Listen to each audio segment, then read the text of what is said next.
hadir. Terima kasih Pak Kamarudin. Ya mohon maaf ini mengganggu waktunya. Pasti Pak Kamarudin baru nyampe di rumah karena tahu tadi masih di bandara. Ya, shalom Pak Kamarudin, selamat malam. Semoga sehat selalu Pak. Salam Pancasila. Shalom. Elohim Shalom. Apa kabar semuanya? Iya, luar biasa Pak. Luar biasa. Terima kasih Pak Kamarudin atas waktunya Pak. Terima kasih. Iya. Waktu kita persilahkan Pak. Silakan. Jadi pertama-tama saya informasikan baru sampai di rumah. Yes. Tapi karena tadi waktu masih di pesawat Pak Henro Kurleso sudah bikin thumbnail. Ya saya pikir walaupun sudah sangat lelah saya layani sebentar tetapi ya. Amin. Terima kasih Pak. Jadi saya hanya mau kasih tahu bahwa apa yang kita mohonkan atau apa yang kita inginkan satu persatu dikabulkan oleh Tuhan. Amin. Karena kita bekerja bersama Tuhan gitu ya. Amin. Antara lain kita mohonkan otopsi dan visum et repertum ulang dikabulkan oleh penyidik. Kemudian kita mohonkan juga kepada Presiden, Wakil Presiden, Panglima, Kepala Staf Angkatan Darat, Kepala Staf Angkatan Laut, dan Kepala Staf Angkatan Udara, RSPAD, Rumah Sakit Angkatan Laut, Rumah Sakit Pusat Angkatan Udara, RSCM. Nah, itu dipenuhi. Hanya saja memang ada satu dua yang tidak bisa dipenuhi seperti perwakilan keluarga untuk melihat otopsi dengan alasan kode etik, itu bukan untuk dilihat oleh yang non medis, maka tidak dipenuhi. Kemudian demikian juga pengacara tadinya diizinkan untuk melihat, tetapi pada rapat terakhir itu juga harus yang expert di bidang medis. Nah, kemudian akhirnya negosiasi dengan mereka, maka kita putuskan secara bersama di malam hari itu, di malam Rabu, bahwa apabila ada keluarga atau pengamat atau yang berprofesi dokter atau di bidang kesehatan boleh mewakili keluarga. Maka dalam waktu sangat singkat di malam itu juga, berkat pertolongan Tuhan, kita mendapatkan wanita yang sangat luar biasa, itu Herlina Lubis. Dia magister kesehatan. Kita beri tugas malam itu, dia melengkapi KTP dengan SKTR maupun ijazahnya, sehingga dia layak menjadi pengamat untuk besoknya, untuk mencatat, menganalisa apa saja yang dilihatnya ketika dokter forensik bekerja. Kemudian karena saya berpikir bahwa kalau satu orang saja mungkin kelelahan, kita diskusikan dengan keluarga, dan kemudian dapat lagi satu dokter, maka lengkaplah sudah 2 orang yang menjadi duta atau wakil kita untuk menemani dokter-dokter forensik untuk melakukan otopsi dan visum et repertum. Jadi adapun dokter yang hadir, satu dari RSPAD, satu dari RSCM, satu dari Andalas, satu dari Bali. Tetapi dari Angkatan Laut dan Angkatan Udara memang kebetulan di Angkatan Laut Angkatan sedang sekolah, jadi tidak ada yang mewakili. Demikian juga Angkatan Udara, dokter forensiknya menurut informasi dari ketua forensiknya belum ada gitu. Jadi dan mereka sudah berkomitmen pada malam hari itu di salah satu hotel kita rapat di Jambi bahwa mereka akan mengingat sumpah jabatannya. Amin. Akhirnya setelah itu kita tutup rapatnya malam hari. Nah, kemudian besok paginya kita jam 4 pagi langsung meluncur dari kota Jambi menuju tempat pemakaman. Sungai Bahar. Nah, Ya, di Sungai Bahar sana kita tiba kurang lebih 2 jam kemudian, sekitar jam 6 menjelang jam 7 kita ke rumah orang tua almarhum, dan di sana kita ajak mereka menuju pemakaman. Nah, di pemakaman kita tiba jam 7 pagi. Lalu karena dokter belum datang, maka saya beri kesempatan kepada keluarga untuk beribadah dipimpin oleh pendeta.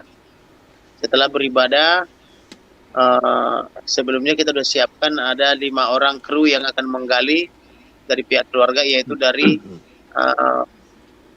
dari PBB, dari Ormas Orang Batak ya. Nah, kemudian setelah jam 7.30 dokter telah tiba di lokasi untuk mengidentifikasi kuburan bahwa benar-benar itulah Nopriansa Joshua Huta Barat atau Brigadir J. Maka dimulailah penggalian. Nah, penggalian pertama dilakukan oleh 5 orang karena mereka sudah kelelahan. Kita tambah lagi 2 orang dari PBB juga yang berbaju merah. Kemudian yang kelelahan lagi kita ganti tambah lagi 2 orang lagi, jadi 9 orang yang menggali. Nah, setelah berhasil digali, lalu kita naikkan petinya ke atas, lalu segera dibawa ke RSUD Sungai Bahar.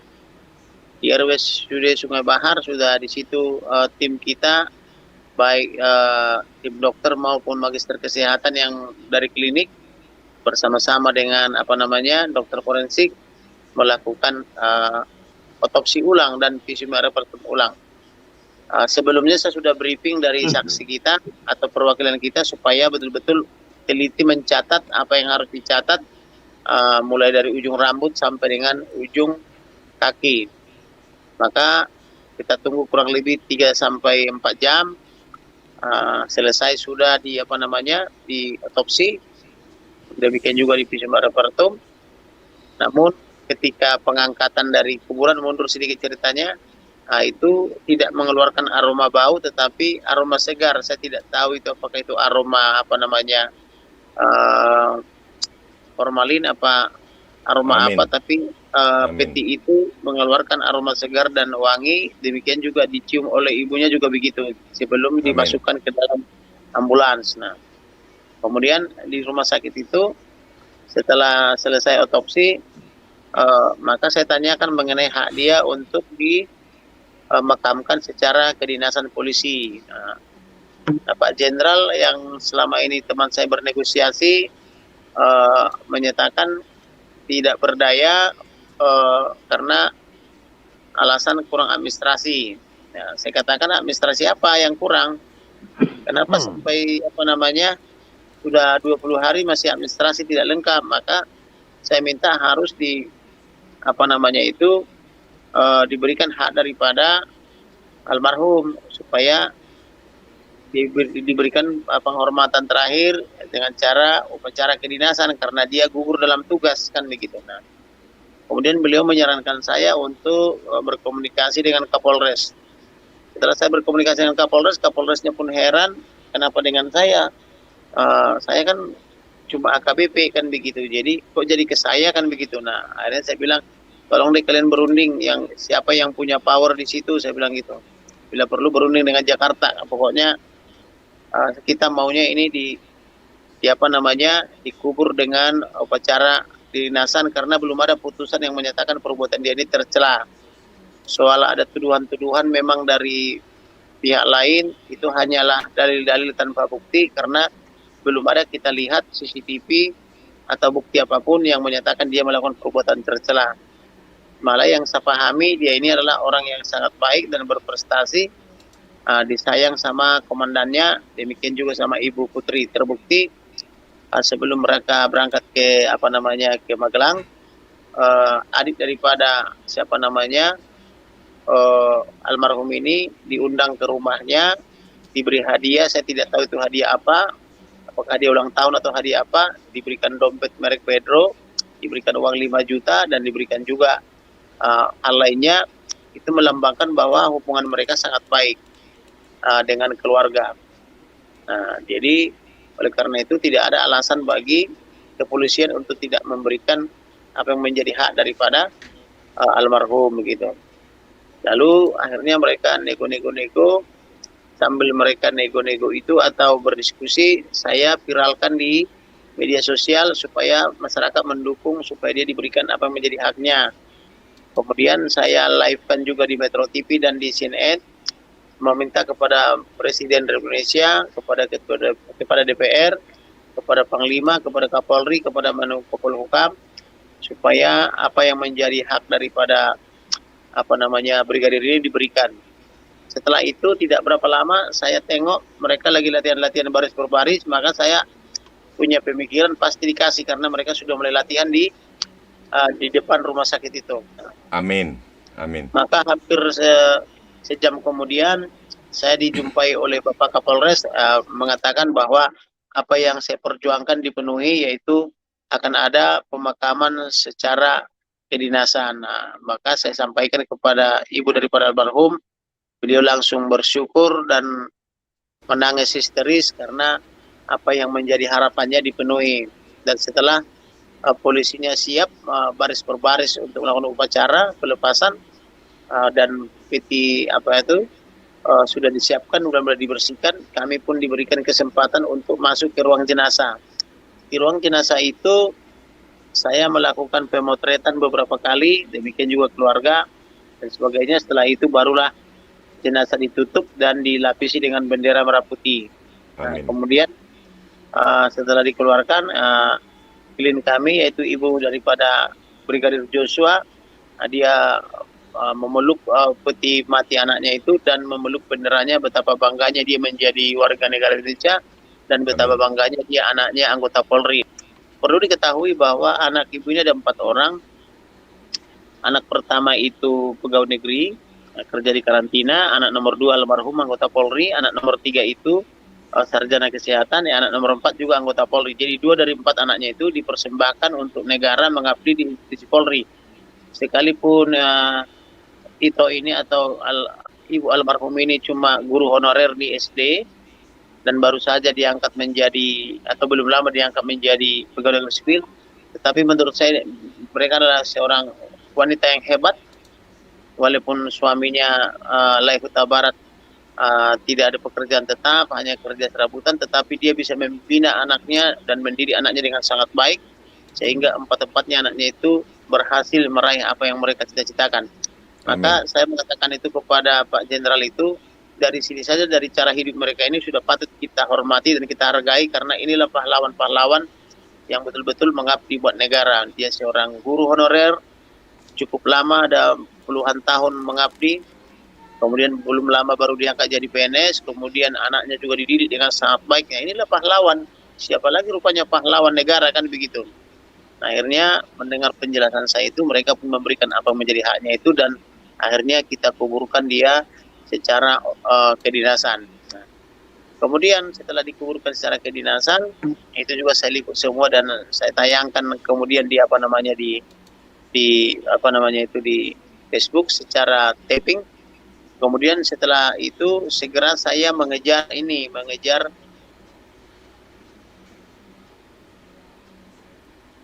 suaranya Pak Kamarudin, suaranya. Sebentar. Suaranya ya. Ya, sudah, ya. Saya mengejar Ito Herlina Lubis dan juga mengejar Dr. Martina Aritonang, supaya apa yang mereka lihat, mereka alami di dalam ruang OK atau ruang operasi itu segera dilaporkan ke saya. Maka semua catatan-catatan mereka yang ada di dalam ruang operasi itu segera kita potret dan kemudian saya minta supaya dibuat dalam bentuk laporan. Nah, setelah dibuat dalam bentuk laporan dan saya minta segera dinotariskan, jadi dia menjadi akte otentik. Nah, maka itulah saya kerjakan sampai tengah malam supaya dibuat laporannya, dan tadi siang sudah menjadi akte notaris. Ya, secara akte legal itu, legalisasi ya, sehingga apa yang menjadi laporan daripada kedua duta kita atau wakil kita di dalam melakukan visum et repertum dan otopsi ulang itu sudah menjadi akte otentik karena sudah dinotariskan. Kemudian hal yang paling utama, tanpa bermaksud mendahului penjelasan daripada dokter forensik, karena dokter forensik meminta izin kurang lebih 2-3 minggu, bahkan sampai 4 minggu baru bisa memberikan keterangan yang akurat, tetapi dari pihak kita dalam waktu singkat sudah ada semacam gambaran umum khususnya mengenai visum et repertum dan atau apa yang mereka lihat termasuk ketika otopsi. Yang dilaporkan oleh kedua ahli kita ini, pertama adalah bahwa ketika kepalanya dibuka, otaknya sudah tidak ditemukan. Jadi yang mereka temukan adalah setelah diraba-raba kepalanya itu adalah ada semacam penempelan lem ada. Jadi di bagian kepala belakang itu dilem. Nah, setelah diraba-raba rambutnya, lemnya dibuka, ternyata di situ ada lubang. Setelah disonde lubang itu ke arah mata mentok dan disonde ke arah hidung tembus. Jadi diduga bahwa almarhum ini ditembak dari belakang kepala. Ditembak dari belakang kepala sehingga jebol sampai ke hidung depan, itu tembak garis lurus.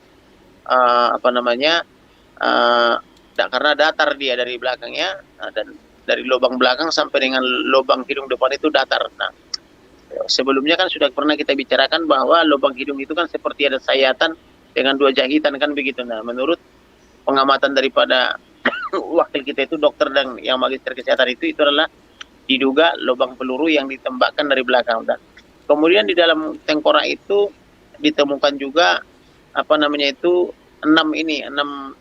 retakan akibat daripada diduga tembakan itu, atau mungkin akibat lain. Nah, setelah itu dibukalah ke dalam itu perutnya itu dari mulai dada sampai dengan ke bawah, ditemukanlah di sana otaknya. Jadi otaknya itu rupanya dipindah ke bagian perut kan begitu. Nah, kemudian setelah itu ditemukan juga diduga sebagai tembakan dari leher mengarah ke ke bibir. Diduga ya, dari lehernya ditembakkan tembus ke bibir. Nah, itu tembakan kedua.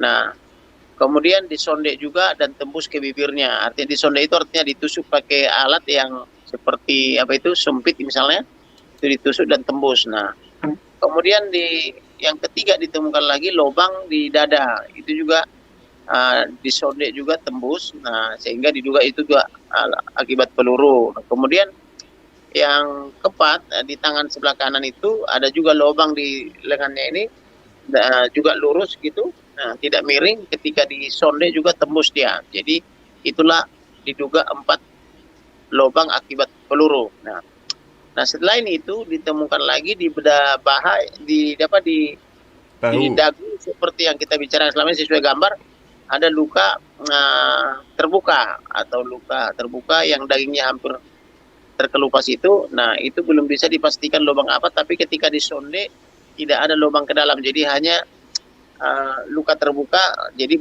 diduga bukan akibat peluru. Nah, dan itu sudah diambil sampling untuk diuji di laboratorium RSCM. Nah, kemudian setelah itu ditemukan lagi di tangan sebelah kiri itu bagian lengan bawah itu patah. Itu kan ada tulang 2 itu ya, di lengan itu ya.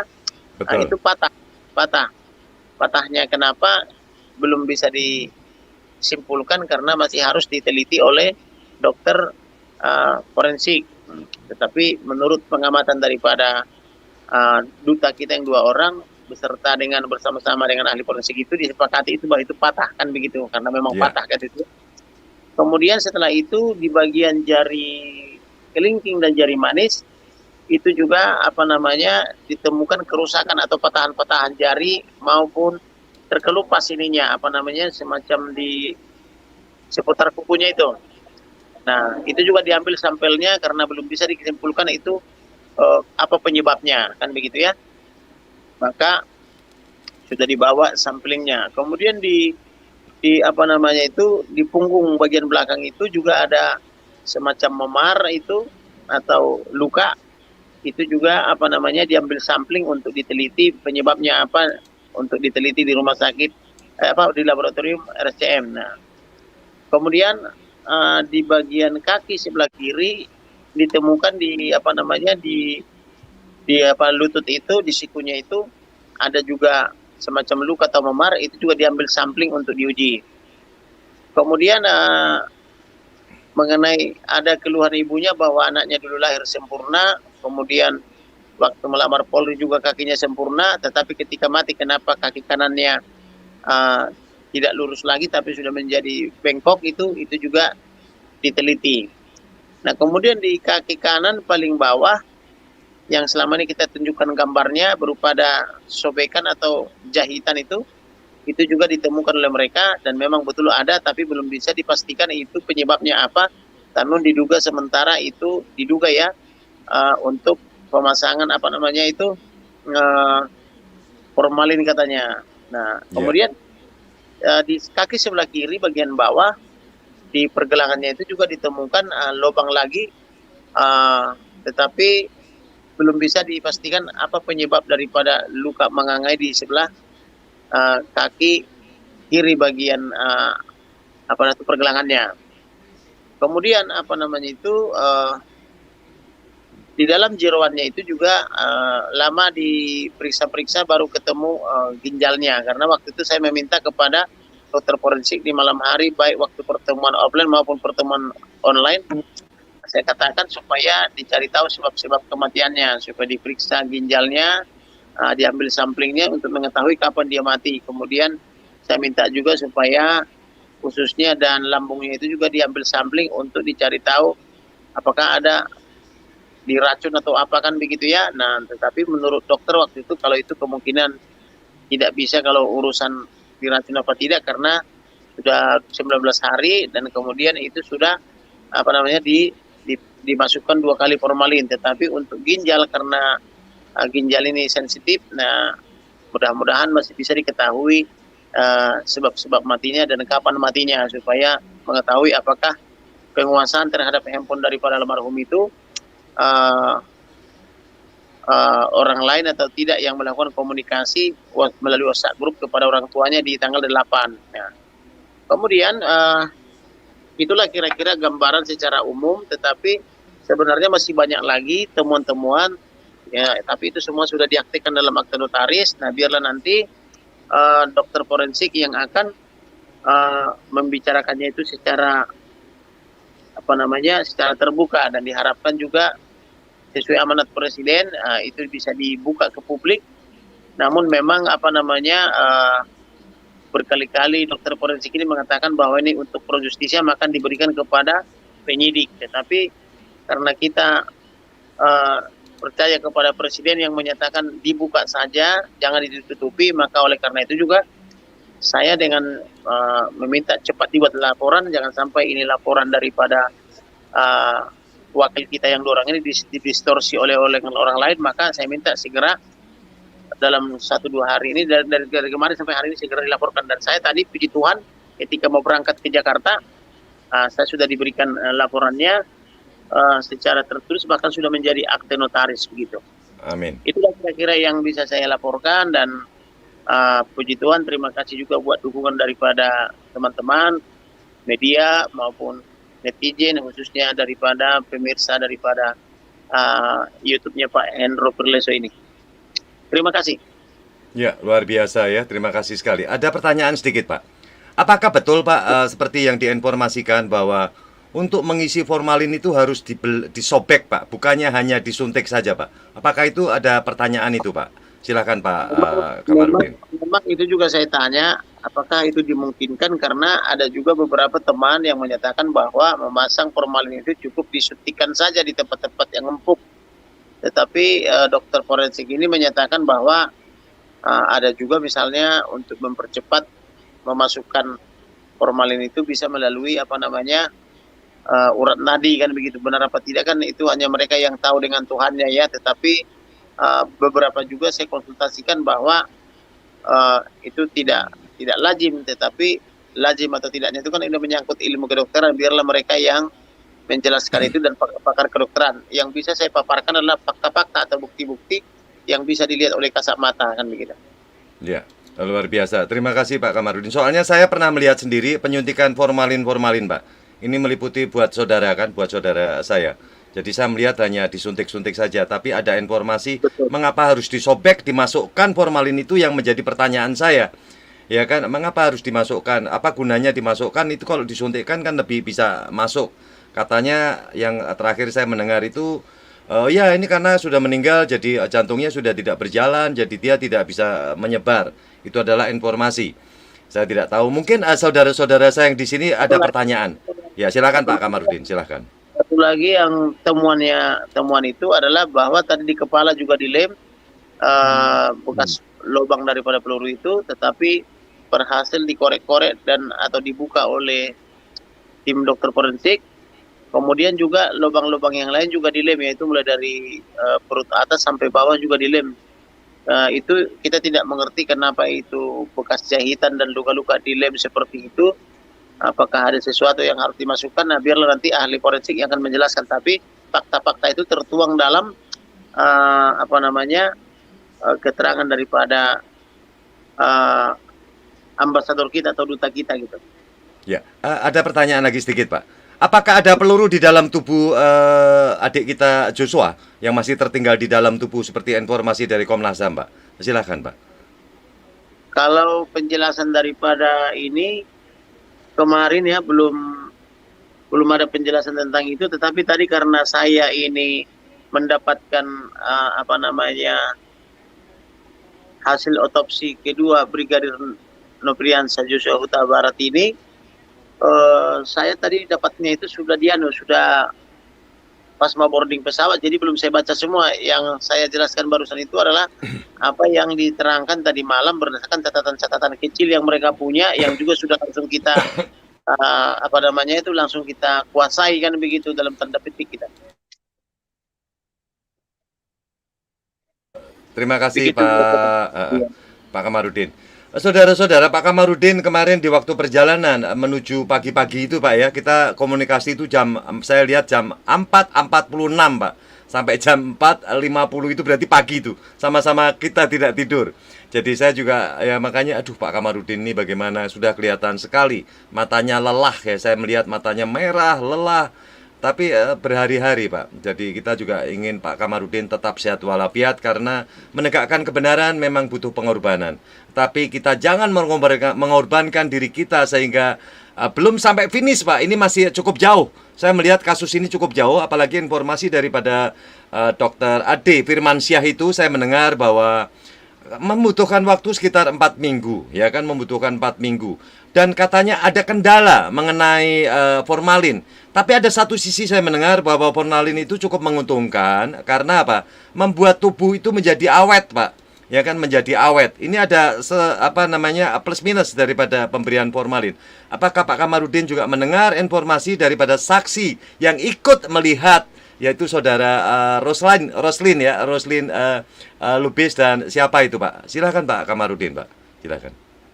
Baik, kalau untuk menanyakan itu kan harusnya ditanyakan kepada dokter yang ahli di bidang itu, tetapi ada juga saya tanyakan misalnya yang melakukan formalin dari rumah sakit lain juga mengatakan tidak seperti itu. Jadi ya mungkin ada beberapa metode, jadi kita tidak tepat mengomentari itu, biar nanti para ahli atau guru besar atau profesor yang akan menjelaskan itu. Ya, terima kasih ya. Mungkin ini sekarang kita buka pertanyaan, Pak ya. Di sini ada saudara kita Bapak Jax dan ada Pak Dian Sinuraya. Mungkin Pak Jax pengen ada yang ditanyakan oleh Pak Kamarudin, Pak, supaya lebih jelas permasalahan ini, Pak. Silakan Pak Jax, silakan. Buat saya itu ya nggak ada, ngeri ya, sadis ya dengarnya ya, merinding saya. Artinya bagaimana dia menghadapi eksekusi itu sampai memindahkan sisa-sisa. Karena saya pernah melihat orang ketabrak mobil, kepalanya pecah, ya, yang putih-putih itu dimasukkan ke dalam, di mana ininya. Tapi kalau masalah yang dilem-lem itu dari awal dugaan saya itu karena kalau kita melakukan laser itu kan nggak perlu jahitan, nggak perlu itu, langsung kelem sendiri. Itu Pak Kamarudin sudah menceritakan. Tapi yang jelasnya di sini saya sudah ikut juga menyangkal dengan pernyataan Pak Hendro tadi bahwa bagaimana baiknya seorang mendiang BC berbicara kepada orang tuanya, bahwasanya ibu itu baik, anggap anaknya, tapi menyatakan bahkan tidak setuju dengan pemberian seorang pengabdi negara dalam kehidupan terakhirnya, gitu loh. Iya. Ya, artinya itu sudah kesalahan besar. Itu dari saya dulu, Pak. Jadi supaya sehat selalu Pak pengacara kita. Itu Ya. saya mau tanya Oke, dulu sekarang sama Pak Kamarudin. Pak Dian. Silahkan Pak Dian. Pak Kamarudin, selamat malam Pak Kamarudin. Ya, Iya. selamat malam. Jadi saya mau tanya soal ada seperti jeratan di leher itu, apakah itu dipertanyakan sama perwakilan keluarga di dalam itu atau sudah ada hasilnya? Eh, Terima kasih. waktu itu Terima ditanyakan itu waktu itu ditanyakan pada saat rapat maupun rapat Zoom maupun rapat offline di hotel di di Jambi. Namun berdasarkan keterangan duta kita itu atau wakil kita yang 2 orang, untuk leher itu disebut di sini otot leher tidak ada resapan darah. Kemudian dokter forensik memastikan tidak ada jeratan pada leher. Nah, yang ada itu adalah bekas tembakan. Jadi mungkin ketika dijahit dia, jadi ketarik, jadi seperti garis dia. Begitulah informasi. Tapi itu belum pasti. Kemudian di situ dijelaskan lagi bahwa otaknya itu ada terbungkus dan dimasukkan ke dalam bagian perutnya gitu loh. Jadi tapi itu belum final karena itu baru pengamatan sepihak daripada 2 orang pengamat kita yang dokter maupun yang tenaga medis gitu. Jadi yang kedua Pak, yang kedua. Tapi yang ditemukan itu adalah tembakan peluru dari bawah dagu ya, tembus ke bibir gitu. Nah, gitu. Ya. Yang kedua Pak, itu luka yang di bahu, luka yang menganga di bahu, itu kenapa Pak? Kalau di sini keterangannya untuk bahu terdapat luka terbuka berbentuk tidak beraturan apabila dirapatkan berukuran 1,5 cm, lecet berukuran 1,2 cm. Kemudian keluarga menanyakan juga mengenai penjelasannya.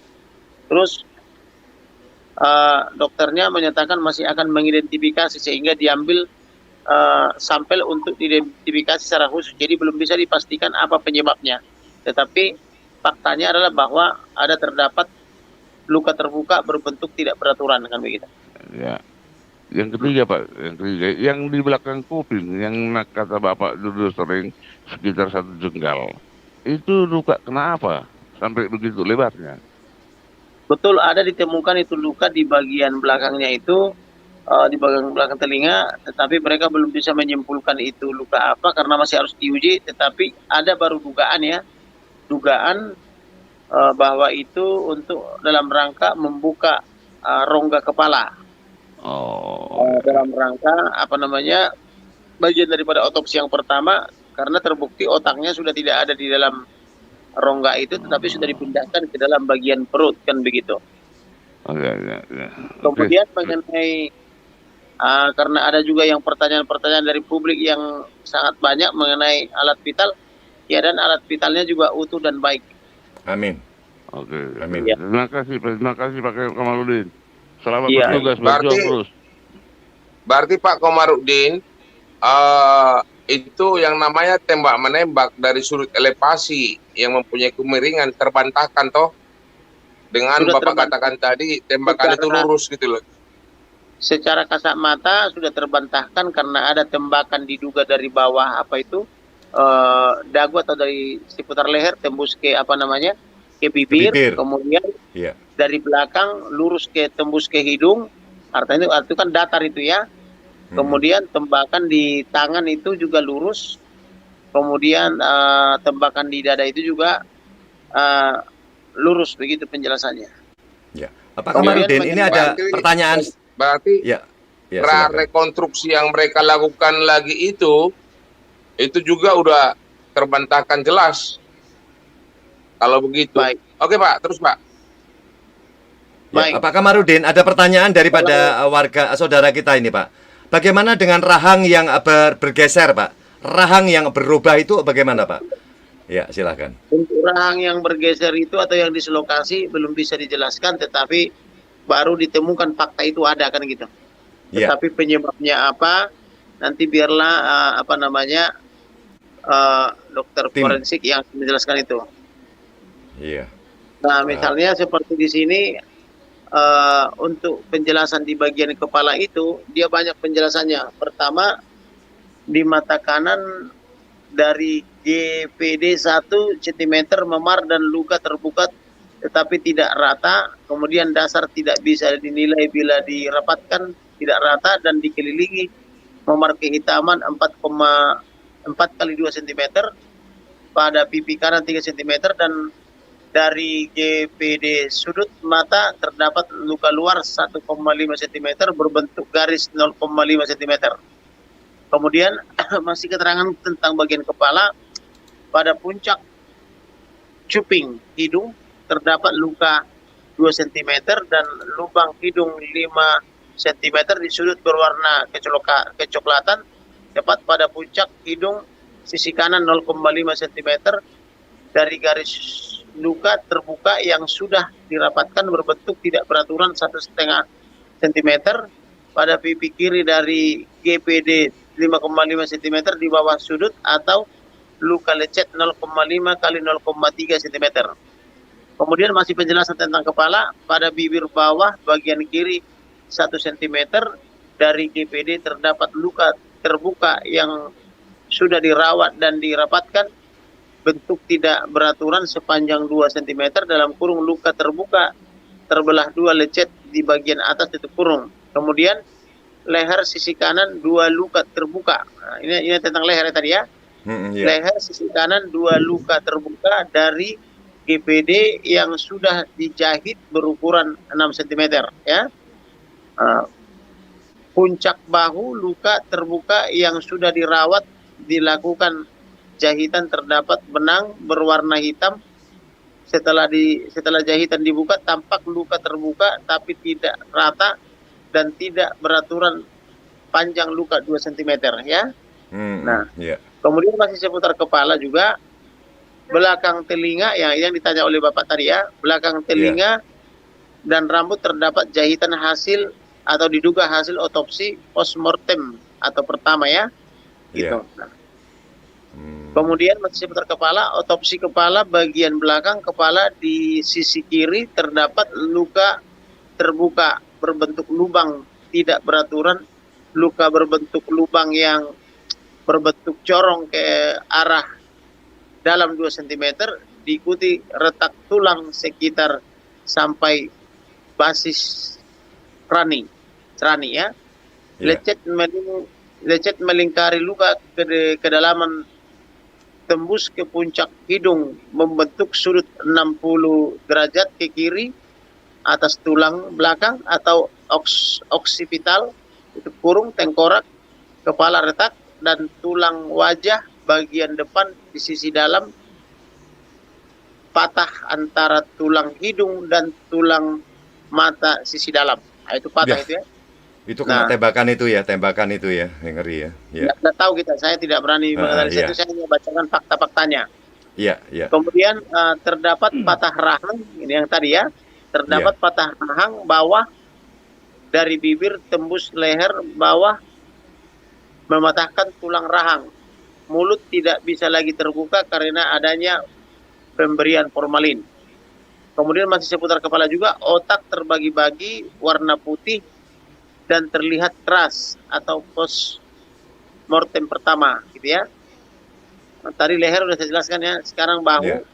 Bahu terdapat luka terbuka berbentuk tidak beraturan apabila dirapatkan berukuran 1,5 cm, lecet berukuran 1,2 cm. Kemudian keluarga menanyakan penjelasannya. Lalu oleh dia bagaimana dokter akan melakukan identifikasi khusus. Jadi artinya ini bahu ini belum bisa dijawab apa penyebab luka tidak beraturan ini, tetapi dokternya mengatakan akan melakukan identifikasi khusus dengan cara mengambil sampel untuk diperiksa di Jakarta gitu ya. Kemudian lengan itu pada lengan kanan atas sisi luar terdapat luka terbuka yang sudah dirawat atau dirapikan berbentuk lubang berdiameter 1 cm dikelilingi lecet sisi kanan atas seluas 5 mm, kanan bawah 2 mm, kiri bawah 1 mm. Kemudian masih seputar lengan, luka tembak masuk pada lengan bawah kiri, terdapat luka bagian bawah luar berukuran 4 cm. Di bagian pergelangan terdapat luka lubang berukuran 0,5. Kemudian seputar tangan lagi ini, kalau tadi kan lengan, ini tangan.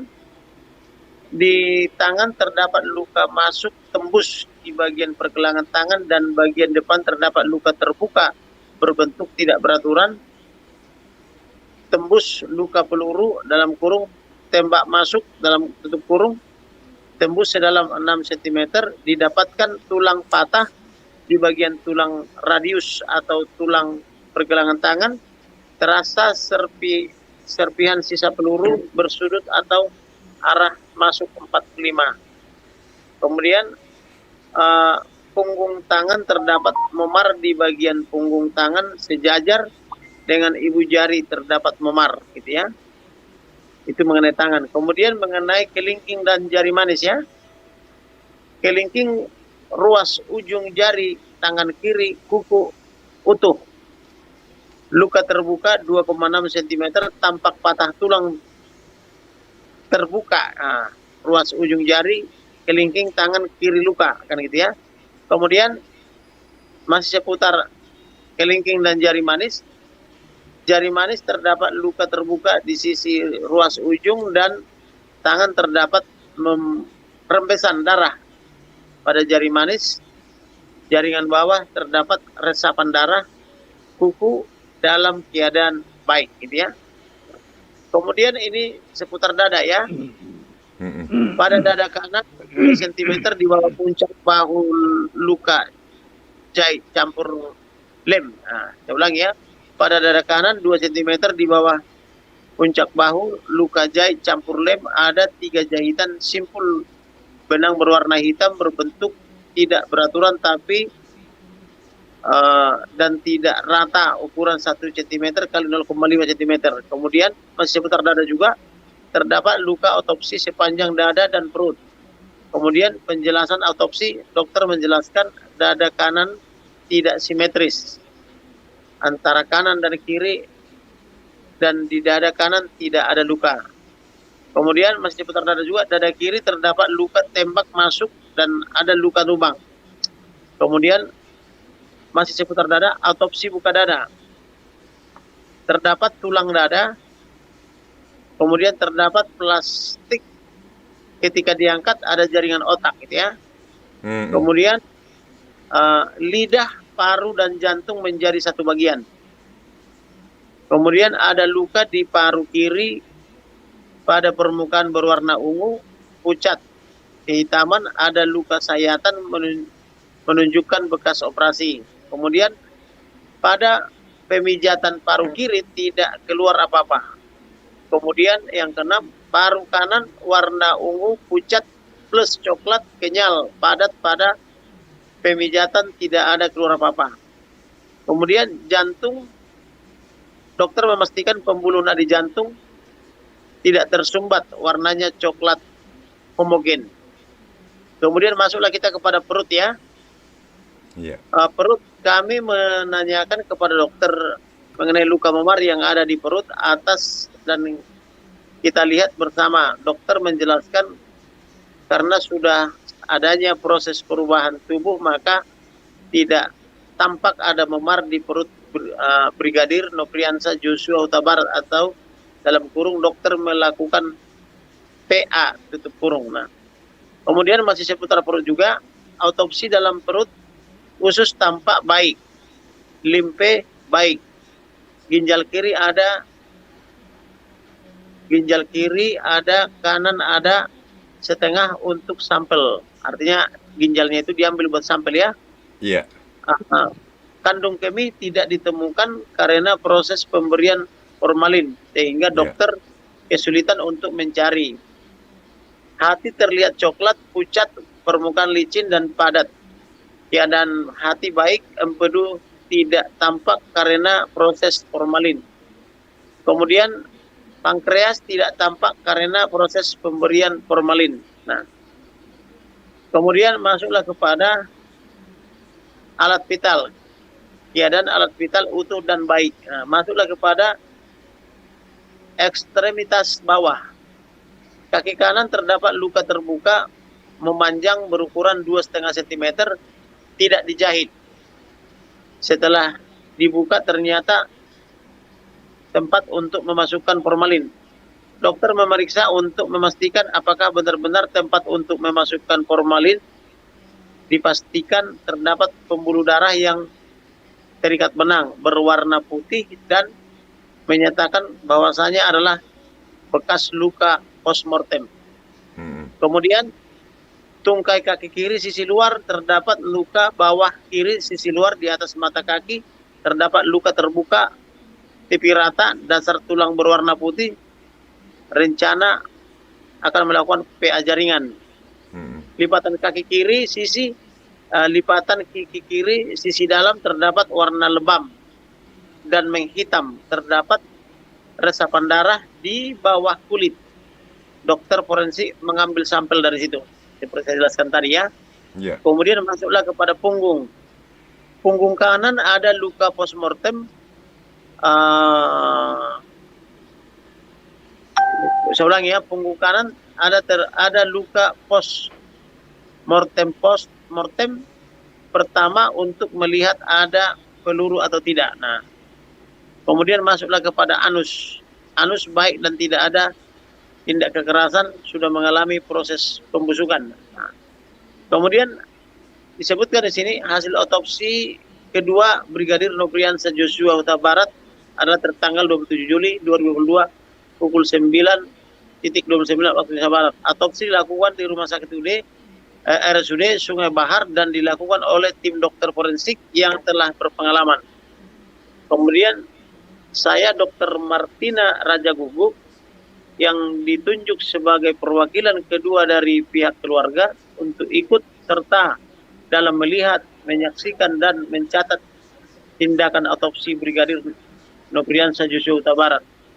Deskripsi fisik dan luka pada almarhum, otopsi luar pada Brigadir Nopriansyah Joshua Huta Barat. Kemudian satu, dahi. Ada dahi tai lalat di posisi kiri. Mulut terbuka dengan ukuran 0,5 cm. Kemudian kelopak mata kanan 4 cm, dari kelopak mata kanan depan terdapat luka memar dan luka terbuka dengan tepi tidak rata. Bila dirapatkan membentuk garis lengkung dengan ukuran 4x2 cm. Catatan dikonfirmasi sampel untuk di PA kembali gitu. Artinya masih penelitian itu ya. Kemudian pipi kanan terdapat 3,5 cm dan dari bawah mata terdapat luka lecet 0,5 cm. Kemudian 4 cm dari GPD 5 cm, dari sudut mata terdapat luka lecet 0,5 cm. Kemudian kuping hidung kanan 5 cm dan sudut mata kanan terdapat luka lecet 0,5 x 2 cm. Kemudian puncak hidung kanan luka terbuka 0,5 cm yang dilem ukuran 1,5 x 1 cm. Kemudian pipi kiri 8 cm dari GPD terdapat luka lecet ukuran 0,5 x 3 cm. Bibir kiri bawah 1 cm dari GPD terdapat luka terbuka yang dirawat plus lem sepanjang 2 cm yang dikelilingi luka lecet pada sisi atas ukuran 1 x 0,7 cm. Kemudian leher kanan atas 6 cm dari puncak bahu terdapat luka terbuka sebanyak 2 jahitan berbentuk tepi tidak beraturan. Catatan tidak diketemukan luka jerat di leher ya. Kemudian 10 puncak bahu kanan 14 cm dari GPD terdapat luka terbuka tapi tidak rata ukuran 1,5 cm dikelilingi luka lecet 1 x 2 cm yang tidak dijahit atau dilem. Catatan dikonfirmasi kembali. Kemudian lengan kanan atas 9 cm dari puncak bahu ada tai lalat 0,8 cm menonjol hitam pada sisi luar 15 cm dari puncak bahu terdapat luka terbuka berbentuk lubang yang dirawat tapi tidak teratur ukuran 1 meter dikelilingi luka lecet karena kanan atas luas 5 mm, kiri atas 2 mm, kiri bawah 1 mm, kanan bawah 1 mm yang dikelilingi memar kehitaman ukuran 9,8 cm. Catatan atau note dikonfirmasi sampel untuk DPA kembali. Kemudian dada kanan 12 cm dari puncak bahu terdapat luka terbuka yang sudah dijahit 3 jahitan plus lem bentuk tidak beraturan tapi tidak rata ukuran 1,05 cm. Kemudian pergelangan kaki tangan terdapat luka terbuka tepi rata membujur sepanjang 2 cm, tidak dijahit. Pada dasar pembuluh darah nadi dijahit untuk formalin, luka postmortem. 14. Kemudian puncak bahu, dada aman, dada tidak simetris oleh karena otopsi pertama dan formalin. Kemudian lengan bawah kiri, bagian bawah samping kanan dan pergelangan tangan terdapat luka terbuka berbentuk lubang dikelilingi lem lecet ukuran 0,5 cm, tembus sekitar 6 cm, pergelangan kiri dalam luka terbuka tapi tidak rata, pergelangan patah tulang atau tulang radius ujung dalam dengan sudut 45 derajat. Kemudian berikutnya itu kelingking kiri, ruas ujung kanan ukuran ujung luka terbuka tetapi tidak rata, tulang kelingking patah ukuran 2 kali 0,5 cm. Patah tulang terbuka pada ruas jari kelingking. Kemudian jari manis terdapat luka terbuka antara sisi bawah dan atas. Kemudian pergelangan tangan kiri sejajar dengan ibu jari terdapat luka memar, jaringan di bawah kuku, jari manis dan kelingking terdapat resapan darah atau kuku aman. Kemudian belakang telinga dan rambut terdapat jahitan hasil otopsi postmortem yang pertama. Kemudian belakang rambut, kepala, bawah sisi kiri terdapat luka berbentuk lubang lem lecet melingkar lubang dalam kurung tembak masuk tembus sudut 60 derajat kanan bawah ke kiri atas. Kemudian punggung kanan terdapat luka terbuka tepi rata yang telah dirawat setelah dibuka postmortem pertama untuk melihat ada peluru atau tidak. Kemudian anus dan alat vital kelamin tidak ada tanda kekerasan. Kemudian tangkai bawah kiri sisi luar di atas mata kaki terdapat luka terbuka tepi rata dasar tulang berwarna putih. Catatan dikonfirmasi untuk dikembali. Kemudian lipatan paha dalam kiri berwarna lebam kehitaman yang terdapat resapan darah. Catatan dikonfirmasi untuk DPA kembali. Kemudian sampel perut kanan atas untuk DPA kembali. Kemudian masuklah kepada otopsi dalam. Pada saat organ dibuka terdapat plastik bening untuk menghindari cairan formalin keluar. Kemudian dada kanan ditemukan fraktur pada iga 3 dan kanan atas depan kiri bawah belakang berakhir di ICS 8 punggung sisi kanan. Kemudian belakang kepala terdapat luka tembak masuk.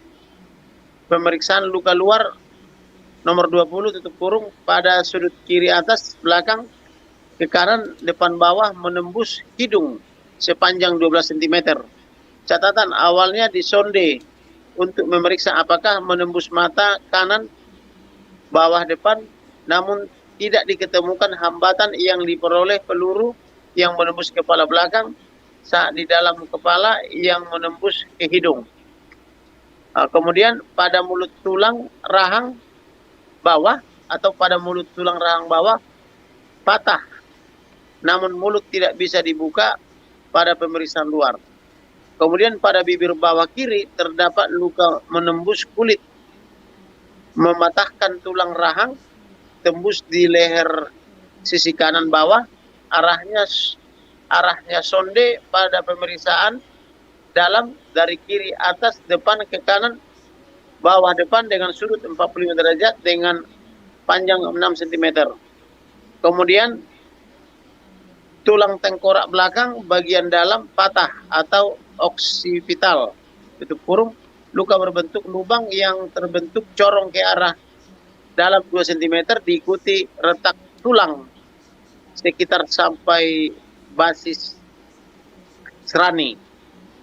Demikian laporan mereka di Sungai Bahar 27 Juli 2022. Ditandatangani perwakilan keluarga yang pertama Herlina Hidayah, kemudian perwakilan keluarga kedua atas nama Dr. Martina Rajagugu. Marlina Hidayah ini magister kesehatan. Kemudian disaksikan juga oleh saksi yaitu saksi 1 Samuel Huta Barat atau orang tua daripada almarhum, kemudian saksi 2 Ulianti Kurniawati. Nah, kemudian ini sudah diaktakan secara notaris. Notarisnya itu adalah Briandri Apiani SHMKN, notaris di Kabupaten Muara Bungo. Notaris di Kabupaten Muara Jambi. Mohon maaf ya. Muara Jambi. Itu kira-kira yang dilaporkan oleh duta kita atau perwakilan keluarga yang ikut meliput acara otopsi dan visum et repertum yang kemarin. Tetapi itu belum final karena itu banyak yang diuji sampelnya di Jakarta sehingga dokter forensik nanti yang mengumumkan finalisasinya seperti apa hasil temuannya. Terima kasih. Ya, terima kasih ya. Kalau saya baru pusing nih. Saya baru. Ya, silakan Pak Dian, silakan. Saya mendengar tadi dari Pak Kamarudin, ada tembakan dari belakang, ada tembakan dari depan, ada tembakan dari samping. Bagaimana kejadian ini bisa begini? Tembakan dari belakang kan sudah mematikan di tengkorak kepala. Jadi untuk apa lagi ditembak yang lain? Memang kalau kita pakai logika, kalau sudah ditembak dari belakang pecah tengkorak kepala, tengkoraknya. Artinya kan dia sudah lumpuh sebetulnya. Iya. Namun kita tidak paham tembakan mana lebih dulu kan begitu. Nah, apakah tembakan di lengan lebih dulu, apakah tembakan di dada, apakah tembakan di leher yang ke arah bibir. Nah, kita tidak tahu. Yang jelas ada 4 diduga bekas tembakan atau peluru, tetapi di luar itu lebih banyak lagi luka lain kan begitu. Iya, ngeri ya. Makanya saya dengar dari Tribun, tembakan pertama katanya dia sudah terkapar telungkup. Terkapar telungkup. Jadi ini ada lagi tembakan-tembakan sudah dia telungkup. Itu apa itu? Apa maksudnya itu? Jadi namun yang pasti berdasarkan hasil investigasi saya kerja siang malam 1 minggu tidak tidur, saya sudah memeriksa belasan saksi dan dari keterangan saksi-saksi maupun bukti-bukti bahwa inilah saya duga keras atau kami duga keras pembunuhan terencana karena sudah ada jejak digital di dalam percakapan-percakapan sebelumnya di mana almarhum sudah pamit untuk pergi menghadap penciptanya dan dia sudah meminta maaf atas dosa dan perbuatannya kepada kekasihnya. Kemudian dia sudah meminta untuk mencarikan pria lain untuk menikahinya karena dia tidak mungkin lagi untuk menikahi pacarnya ini karena dia sudah menghadapi sakaratul maut kan begitu. Ngeri ya. Oh iya. Iya. Terima kasih Luar Pak biasa Kamarudin. ya.